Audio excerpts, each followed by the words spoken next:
But I think there's an extra part in love that we miss, that if we include it in our relationships would be a lot richer. And here's what I think that missing quality is.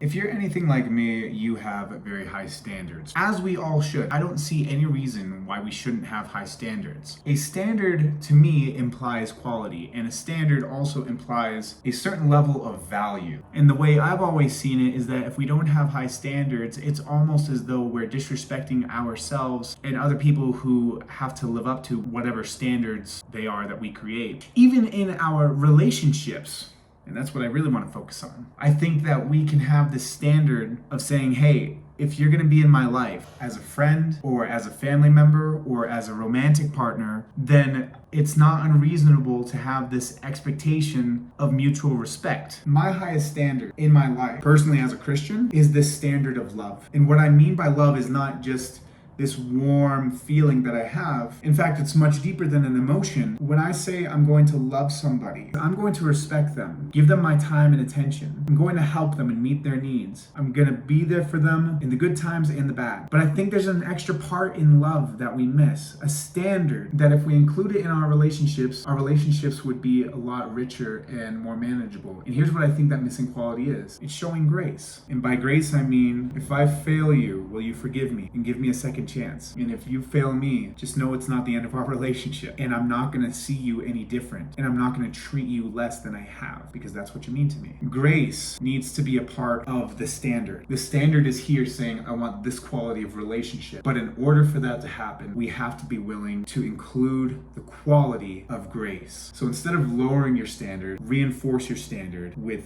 forgiving people and giving people second chances, because why on earth should I expect people to be perfect? As a Christian, the most perfect person in my life is Jesus Christ. It's God, the Messiah. And if he showed me grace and if he showed me forgiveness when I fail all the time to try to meet this standard of love and his values, then the least I can do is the same for other people. Keep your standards high. Aim as high as you possibly can. And when you miss that standard, not if, but when,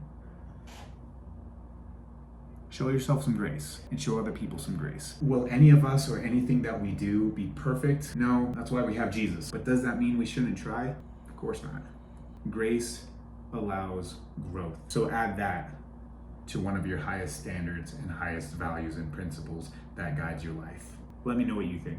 It's at least worked out for me.